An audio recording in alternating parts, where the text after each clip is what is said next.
학문이란 무엇인가?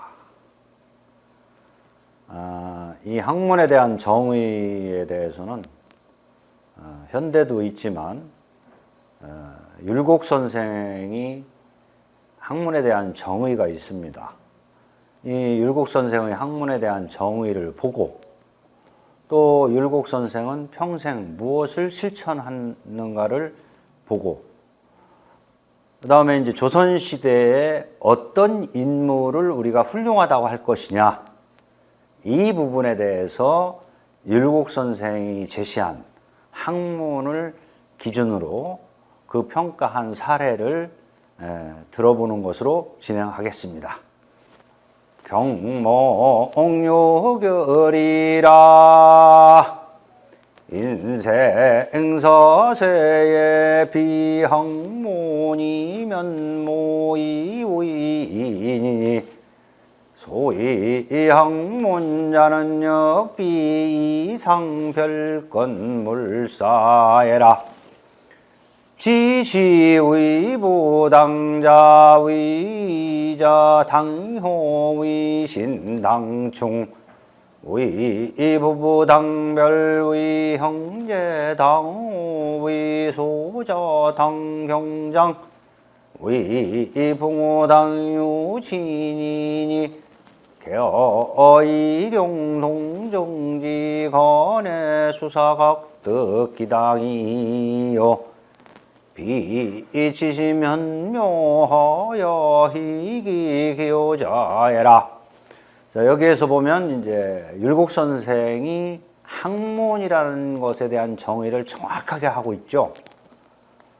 학문이란 이상하고 별다른 것이 아니다.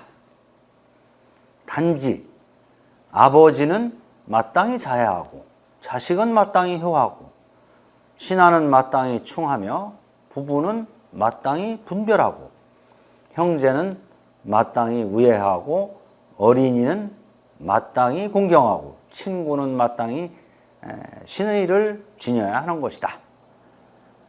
이게 이제 학문이기 때문에 일상생활에서 모든 실천하는 것이 학문이지 또 다른 어떤 기이하고 신기하고 이런 것을 추구하는 것이 아님을 알 수 있습니다. 오늘날에도 마찬가지로 임금은 임금답고 대통령은 대통령답고 또 총리는 총리답고 각각의 지위가 있으면 그 지위에 따라서 마땅히 해야 할 바를 하는 것. 자, 이것이 학문입니다. 그렇다면 이 학문을 하지 않은 사람은 어떻게 되느냐?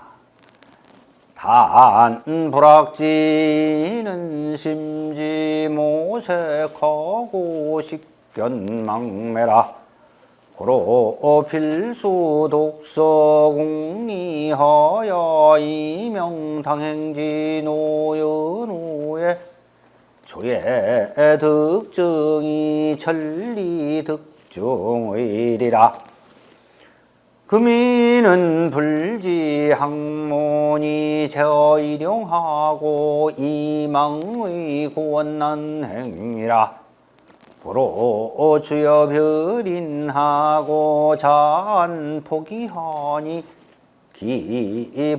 기불거해야 제야. 자, 그럼 배운다는 것은 뭐냐? 자기 현재의 위치에서 마땅히 해야 할 것이 무엇인가를 터득하는 것이 배우는 것이다. 그러므로 그 율곡 선생이 배운다는 것은 일상에서 자기의 위치와 지위에 따라서 마땅히 해야 할 일을 찾는 것이 바로 공부가 되겠습니다. 여의정거 해산지 양헐세 유일리학도 상종문학하이니 여의참모 이의사요 이차공초학이 불지향방하고 차모 견고지지 범범청이기면 비참무보하고 반인지라 고로약서일책자야 조서 입심 직공봉친 전물지방하고 명활 경몽요결이라 하야 욕사학도 관차하고 세심입각하야 당일하공하고 이여여 구한인수나야 요기의자 경성하노라 정초계동의 덕수이는 서하노라.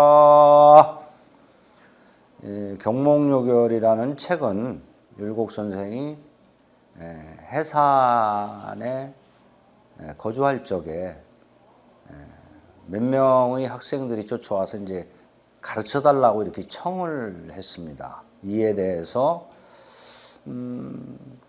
가르쳐 달라는 사람을 내치기도 뭐하고 또 저 사람이 어떤 수준인지 또 어떤 데에 뜻이 있는지도 모르는 상태에서 범범하게 이제 가르친다는 것이 뭐하기 때문에 체계적으로 사람으로서 마땅히 해야 할 일이 뭔가를 체계화시킨 초학교제가 바로 경몽요결입니다. 거기에 이제 학문이라는 것은 사람으로서의 도리, 사람이 자기가 어떤 위치에 있느냐에 따라서 해야 할 바를 규정하고 이 일을 깨우치는 것이 바로 인간으로 성장하는 길임을 얘기한 것입니다. 그래서 이제 율곡 선생은 이제 선조에게 어떤 사람을 인물을 어떤 사람으로 이제 채용해서 써야 되느냐 이거에 대해서 다름과 같이 얘기를 했어요. 전하에게 충성을 다짐하는 사람은 되도록이면 피해라.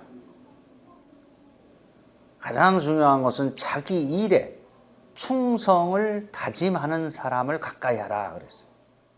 그럼 자기 일에 충성을 다짐한다는 것은 충성하면은 지금으로는 뭐 국가에 몸을 바치는 걸 충성이라고 하겠지만 여기서의 충성은 거짓 없이 자기의 진심을 다하는 것이 충성입니다.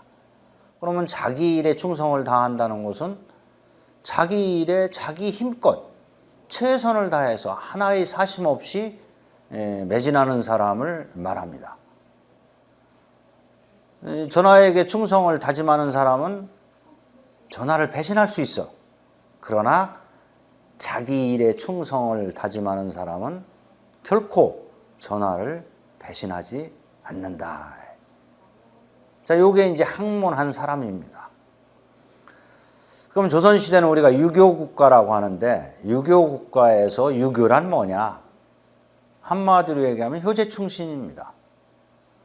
또 지위에 나아가서 벼슬에 나아가서 해야 할 일은 백성과 더불어 함께 즐거워해야 되는 겁니다. 이런 어떤 기준을 가지고 율곡 선생이 이제 당대의 사람들을 평가를 했는데 몇 분만 보겠습니다. 첫 번째가 이제 성혼인데 성혼에 대해서 이제 선조가 물었어요. 성혼과 당신은 어떠냐? 이에 대해서 학문에 힘쓰는 착실한 선비다. 재주는 소신이 소신은 바로 율곡 자신이죠. 우계보다 좀 나으나 수신과 학문의 힘씀에 있어서는 우계만 못합니다. 이제 성혼에 대해서는 이렇게 평가를 했어요. 백인걸은 율곡 선생의 이제 스승에 해당합니다. 근데 이분에 대해서도 이제 율곡 선생의 평가를 기고 학황, 기운은 높지만 학문은 거칠다. 이렇게 평가를 했고 이제 이연적에 대해서도 박학하고 글을 잘 짓고 몸가짐을 장중히 하고 입에서는 못 쓸 말이 없었다라고 하지만 세상을 다스리고 백성을 구하는 데는 큰 재질이 없었다. 그래서 수신제가 치국으로 나가야 되는데 치국까지 가기는 좀 그렇다라는 평가가 되겠죠.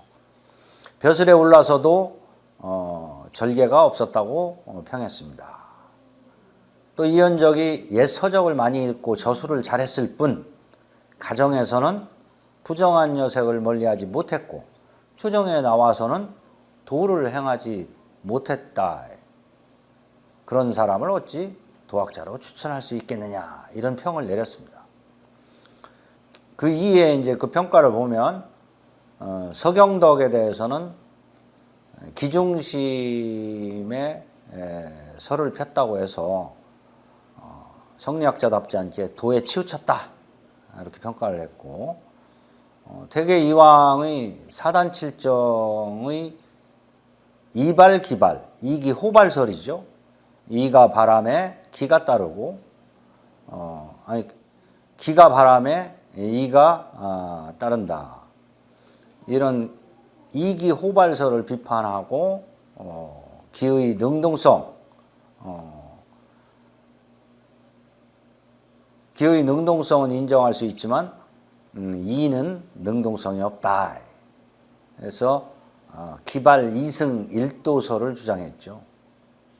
그다음에 이제 그 당시 가장 유명한 또 학자 중에 한 분이 남명 조식인데 조식에 대해서도 세상을 피하여 홀로 서서 뜻한 것을 뜻과 행실이 높고 깨끗하지만 학문을 하면서 실제로 체득한 주장과 견해가 없고 상소한 것을 봐도 나라와 백성을 위한 방책은 없었다.